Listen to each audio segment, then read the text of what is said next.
ಬೆಳಗಾವಿ ಜಿಲ್ಲೆಯ ರಾಮದುರ್ಗದಲ್ಲಿ ಮೂಲಭೂತ ಸೌಕರ್ಯಗಳಿಗೆ ಆಗ್ರಹಿಸಿ ನ್ಯಾಷನಲ್ ಹ್ಯೂಮನ್ ರೈಟ್ಸ್ ಮತ್ತು ಶಬರಿ ಎಕ್ಸ್‌ಪ್ರೆಸ್ ರೈಲು ಹೋರಾಟ ಸಮಿತಿ ರಾಮದುರ್ಗ, ಕರ್ನಾಟಕ ರಕ್ಷಣಾ ವೇದಿಕೆ ಮತ್ತು ವಿವಿಧ ಸಂಘಟನೆಗಳಿಂದ ಮಿನಿ ವಿಧಾನಸೌಧದ ಎದುರುಗಡೆ ಅಂಬೇಡ್ಕರ್ ಸರ್ಕಲ್ನಲ್ಲಿ ರಸ್ತೆ ತಡೆದು ಪ್ರತಿಭಟನೆ ನಡೆಸಿ ಬಳಿಕ ತಹಶೀಲ್ದಾರ್ ಮೂಲಕ ಸರ್ಕಾರಕ್ಕೆ ಮನವಿ ಸಲ್ಲಿಸಲಾಯಿತು. ನ್ಯಾಷನಲ್ ಹ್ಯೂಮನ್ ರೈಟ್ಸ್ ರಾಜ್ಯಾಧ್ಯಕ್ಷ ಬಿಯು ಬೈರಕ್ದಾರ್, ರಾಜೇಶ್ವರಿ ಮೆಟ್ಗುಡ್ ವಕೀಲರು ಈ ವೇಳೆ ಮಾತನಾಡಿದರು. ನ್ಯಾಷನಲ್ ಹ್ಯೂಮನ್ ರೈಟ್ಸ್ ಮತ್ತು ಶಬರಿ ಎಕ್ಸ್‌ಪ್ರೆಸ್ ರೈಲು ಹೋರಾಟ ಸಮಿತಿ ರಾಮದುರ್ಗ ಹಾಗೂ ವಿವಿಧ ಸಂಘಟನೆಗಳಿಂದ ರಾಮದುರ್ಗ ನಗರದಲ್ಲಿ ಮೂಲಭೂತ ಸೌಕರ್ಯಗಳಿಗಾಗಿ ಬಹುದಿನಗಳಿಂದ ಹೋರಾಟ ಮಾಡುತ್ತಾ ಬಂದಿದ್ದೇವೆ. ಅದರಲ್ಲಿ ಕೆಲವು ಮುಖ್ಯವಾದ ಬೇಡಿಕೆಗಳೆಂದರೆ ರಾಮದುರ್ಗಕ್ಕೆ ಹೊಸ ರೈಲು ಮಾರ್ಗ, ಮಹದಾಯಿ ನದಿ ಜೋಡಣೆ, ರಾಮದುರ್ಗ ನಗರದಲ್ಲಿ ಮುಖ್ಯವಾಗಿ ರಾಮದುರ್ಗದ ಆಡಳಿತ ಭವನ, ಮಿನಿ ವಿಧಾನಸೌಧದ ಹತ್ತಿರ ಮತ್ತು ತೇರ್ ಬಜಾರ್ದಲ್ಲಿ ಕುಡಿಯುವ ನೀರು ಮತ್ತು ಶೌಚಾಲಯ ವ್ಯವಸ್ಥೆ, ಶಾಲಾ ಕಾಲೇಜು ಮಕ್ಕಳಿಗೆ ಎಲ್ಲ ಬಸ್ಗಳು ಆ ಗ್ರಾಮಗಳಲ್ಲಿ ನಿಲ್ಲಬೇಕು. ಇನ್ನು ಶಾಲಾ ಕಾಲೇಜು ಹತ್ತಿರದಿಂದ ಹೋಗುವ ಪ್ರತಿಯೊಂದು ಬಸ್ಸು ನಿಲ್ಲಬೇಕು. ಇದು ಸೇರಿದಂತೆ ಇನ್ನೂ ವಿವಿಧ ಬೇಡಿಕೆಗಳನ್ನು ಆದಷ್ಟು ಬೇಗ ಈಡೇರಿಸಬೇಕು. ಅದಕ್ಕಾಗಿ ನಾವು ಉಗ್ರ ಹೋರಾಟ ಮಾಡಲು ನಿರ್ಧರಿಸಿದ್ದು, ಅದಕ್ಕೆ ಆಸ್ಪದ ಕೊಡದೆ ಈ ಎಲ್ಲ ಬೇಡಿಕೆಗಳನ್ನು ಆದಷ್ಟು ಬೇಗನೆ ಈಡೇರಿಸಬೇಕೆಂದು ಒತ್ತಾಯಿಸಿದರು. ಈ ಸಂದರ್ಭದಲ್ಲಿ ನ್ಯಾಷನಲ್ ಹ್ಯೂಮನ್ ರೈಟ್ಸ್ ಮತ್ತು ಶಬರಿ ಎಕ್ಸ್‌ಪ್ರೆಸ್ ರೈಲು ಹೋರಾಟ ಸಮಿತಿ ರಾಮದುರ್ಗ, ಕರ್ನಾಟಕ ರಕ್ಷಣಾ ವೇದಿಕೆ ವಿವಿಧ ಸಂಘಟನೆಯ ಪದಾಧಿಕಾರಿಗಳು, ಸಾರ್ವಜನಿಕರು ಪ್ರತಿಭಟನೆಯಲ್ಲಿ ಭಾಗಿಯಾಗಿದ್ದರು. ವರದಿ ಬಿಎಂ ಬಿಸ್ನಾಳ್.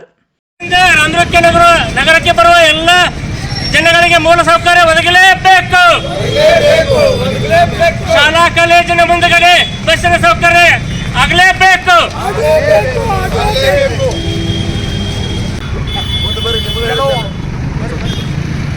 ವಿಷಯಗಳನ್ನು ಇಲ್ಲಿ ಇವತ್ತು ರಸ್ತಾರೋಪ ಮಾಡಿ ಒಂದು ಕೆಲವು ವಿಷಯಗಳನ್ನು ತಹಸೀಲ್ದಾರ್ ಸಾಹೇಬರ ಮುಖಾಂತರ ಸರ್ಕಾರಕ್ಕೆ ಮನವಿಯನ್ನು ಕೊಡ್ತಾ ಇದ್ದೀವಿ. ಮೊದಲನೇದಾಗಿ ಹೊಸ ರೈಲು ಮಾರ್ಗಕ್ಕಾಗಿ ನಾವು ಸಾಕಷ್ಟು ಸಲ ಹೋರಾಟ ಮಾಡ್ತಾ ಬರ್ತಾ ಇದ್ದೀವಿ. ಸರ್ವೆ ಆಗಿದೆ ಮತ್ತು ಆದರೂ ಕೂಡ ವಿಳಂಬ ಮಾಡ್ತಾ ಇದ್ದಾರೆ. ಅದು ವಿಳಂಬ ಮಾಡದೆ ನಾಳೆ ಬರುವ ಬಜೆಟ್ನಲ್ಲಿ ಯಾವುದೇ ಪರಿಸ್ಥಿತಿ ನಮ್ಮ ರಾಮದುರ್ಗಕ್ಕೆ ಹೊಸ ರೈಲು ಮಾರ್ಗ ಆಗಲೇಬೇಕಂತೇಳಿ ನಾವು ಈ ಮನವಿಯಲ್ಲಿ ತಿಳಿಸಿದ್ದೀವಿ. ಎರಡನೇದಾಗಿ ಮಹದಾಯಿ ನದಿ ಜೋಡಣೆ ಬಹಳ ಅವಶ್ಯಕವಾದದ್ದು. ಇದು 4-5 ಜಿಲ್ಲೆಗಳಿಗೆ ಬಹಳ ಅವಶ್ಯಕವಾಗಿರೋದ್ರಿಂದ ಇದು ಕಳೆದ ಸಾಕಷ್ಟು ವರ್ಷಗಳಿಂದ ನಾವು ಹೋರಾಟ ಮಾಡ್ತಾ ಬಂದಿದ್ದೀವಿ. ಇದು ಒಂದರ ಮೇಲೆ ಒಂದು ಸರ್ಕಾರ ಒಬ್ಬರ ಮೇಲೆ ಒಬ್ಬರು ಹಾಕ್ತಾ ಹೋಗ್ತಿದ್ದಾರೆ. ಮೂರನೇದು, ಇಲ್ಲಿ ಶೌಚಾಲಯದ ಸಮಸ್ಯೆ ಇದೆ. ಈ ಶೌಚಾಲಯ ಸಮಸ್ಯೆ ಸಾಕಷ್ಟು ಸಾರಿ ನಾವು ಹೇಳಿದ್ದೀವಿ. ಸಾಹೇಬರು ತಮ್ಮ ಶಾಲಾ ಕಾಲೇಜು ವಿದ್ಯಾರ್ಥಿಗಳಿಗೆ ಬಸ್ಸಿನ ವ್ಯವಸ್ಥೆ ಸರಿಯಾಗಿ ಆಗ್ತಾ ಇಲ್ಲ. ಬಸ್ಸಿನ ವ್ಯವಸ್ಥೆ ಇದ್ದರೂ ನಿಲುಗಡೆ ಆಗ್ತಾ ಇಲ್ಲ. ಒಂದೇ ವಿಷಯ ನಾನು ಹೇಳೋಕ್ಕೆ ಇಷ್ಟಪಡ್ತೇನೆ. Government ITI college Ramdurg ಕಂಕನವಾಡಿಯಲ್ಲಿದೆ.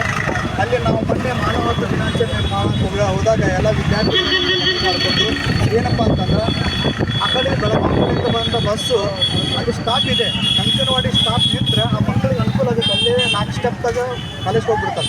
ವಾಪಸ್ ಅವ್ರು ಏನು ಮಾಡ್ತಾರೆ, ಬಸ್ ಕಂಡಕ್ಟರ್, ಬಸ್ ಡ್ರೈವರ್ ಏನು ಮಾಡ್ತಾರೆ, ಗೌರ್ಮೆಂಟ್ ದವಾಖಾನೆ ಸರ್ಕಲ್ ಹತ್ರ ಬಂದು ನಿಲ್ಲಿಸ್ಬಿಡ್ತಾರೆ. ವಾಪಸ್ ಅಲ್ಲಿ ಹೋಗೋಕೆ ಎಷ್ಟು ತೊಂದರೆ ಆಗುತ್ತೆ. ಮತ್ತು ಒಂದು 2-3 ಕಿಲೋಮೀಟರ್ ನಡ್ಕೊತ ಹೋಗೋದು ತೊಂದರೆ ಆಗುತ್ತೆ. ಮತ್ತು ಬೇರೆ ಬೇರೆ ಕಾಲೇಜ್ದವ್ರಿಗೆ ಇಲ್ಲಿ ಗೌರ್ಮೆಂಟ್ ಕಾಲೇಜ್ ಇರ್ಬೋದು, ಅಲ್ಲಿ ಸರಿಯಾಗಿ ಸ್ಟಾಪ್ ಮಾಡಬೇಕು. ಈ ಎಲ್ಲ ವಿಷಯಗಳನ್ನು ನಾವು ಹೋರಾಟ ಮಾಡಲಿಕ್ಕೆ ಮುಂದಾಗಿದ್ದೀವಿ. ಇವತ್ತು ತಹಸೀಲ್ದಾರ್ ಸಾಹೇಬರು ನಮ್ಮ ಮನವಿ ಮುಖಾಂತರ ಸ್ಪಂದಿಸಿದ್ದಾರೆ. ನಾವು ಆದಷ್ಟು ಬೇಗನೆ ಎಲ್ಲ ಬೇಡಿಕೆಗಳನ್ನು ಈಡೇರಿಸಲಿಕ್ಕೆ ನಾವು ಪ್ರಯತ್ನ ಮಾಡ್ತೀವಿ. ನಮ್ಮ ಕಡೆ ನಮ್ಮ ಪುರಸಭೆ ಚೀಫ್ ಆಫೀಸರ್ಗಾಗಲಿ ಡಿಪೋ ಮ್ಯಾನೇಜರ್ ಹೇಳ್ತೀವಿ ಅಂತಾರೆ. ಕೆಲವು ವಿಷಯಗಳನ್ನು ಏನಂತ ಅಂತಂದ್ರೆ ಮೇಲಾಧಿಕಾರಿಗಳು DC ಸಾಹೇಬರಿಗಾಗ್ಬೋದು ಸರ್ಕಾರಕ್ಕೆ ಇದನ್ನು ಮನವಿಯನ್ನು ಸಲ್ಲಿಸಿ ಬೇಗ ನಾವು ಸ್ಪಂದಿಸ್ತೀವಿ ಅಂತ ಹೇಳಿದ್ದಾರೆ.